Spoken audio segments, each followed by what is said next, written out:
Trump administration is reportedly set to launch a new phase of operations against Venezuela in the coming days, apparently aiming to overthrow dictator Nicolas Maduro. It comes as the U.S. ramps up its military strikes against the alleged drug boats in the Caribbean. Lucas Tomlinson is in Trinidad and Tobago and joins us now with details. Good morning, Lucas. Tobago. Tobago. Tomato.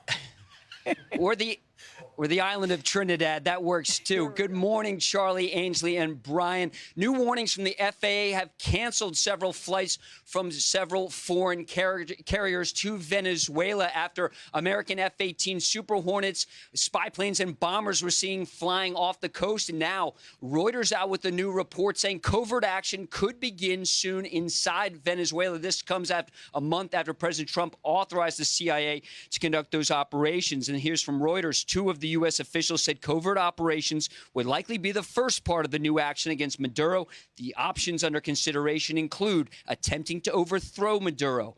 Now, Venezuelan leader Nicolas Maduro has remained defiant. Yesterday was his birthday. Late last week, he attended a public rally with college students, attendance likely mandatory. Rachel Campos Duffy interviewed Venezuelan opposition leader Maria Corina Machado, who, like Trump, says Maduro's days are numbered.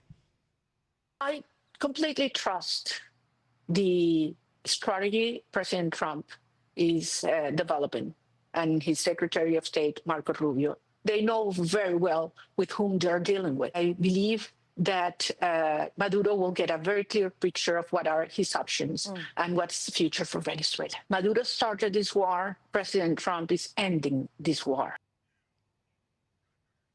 Should President Trump order strikes against the Maduro regime, there's plenty of firepower in the Caribbean to do it, with about 30% of all deployed American warships, including the aircraft carrier Gerald R. Ford, now on station.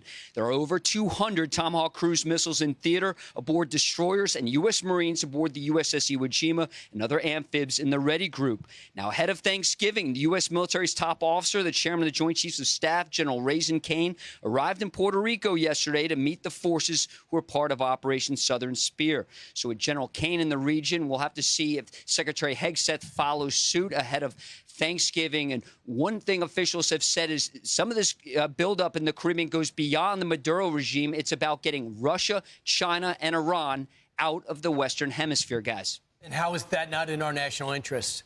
Appreciate it. Thanks so much, Lucas. A lot of firepower. And look, we can't spend a lot of time on this. There's so many big stories today. But just check out the Wall Street Journal. They talk about the headline is South America is turning more right-wing and getting Trumpier. What they're doing is more and more are electing, from Chile to what we saw in Bolivia, more electing Panama, electing more and more conservatives. Even the guy in Brazil is in trouble. So it's not healthy to be against the president. What he wants to do is not dominate these countries. He just wants these countries not to be dominated by China, Russia, and Iran. I'm Steve Doocy. I'm Brian Kilmeade. And I'm Ainsley Earhart. And click here to subscribe to the Fox News YouTube page to catch our hottest interviews and most compelling analysis.